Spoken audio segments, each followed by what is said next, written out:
รชอบเบอร์สวยจำง่ายบ้างครับใครชอบเบอร์ราคาถูกบ้างครับที่ซื้อแล้วกำไรเลยคือต่อให้ไม่นับเป็นเลขมงคลแบบต่อให้เป็นเลขเสียนะเบอร์แบบนี้ก็หลายพันนะดูนะครับ XY XY แล้วก็ XYX นะครับราคาเท่าไหร่ครับ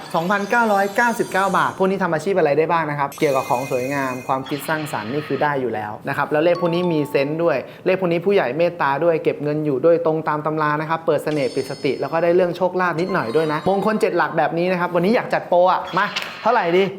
เลยนี่มันต้องตามนี้เลยนะครับ999 บาทครับถ้าอยากได้รีบทักเข้ามาครับและถ้าใช้แล้วรู้สึกไม่โอเคซื้อที่นี่อย่าลืมก็นำกลับมาฝากขายได้มันเก่งกำไรได้ด้วยเหมือนยืมเบอร์ด้วยนะถ้าบางคนจะคิดและที่สำคัญเราเป็นที่แรกและที่เดียวที่มีใบการันตีศาสตราจารย์นิติกิจครับ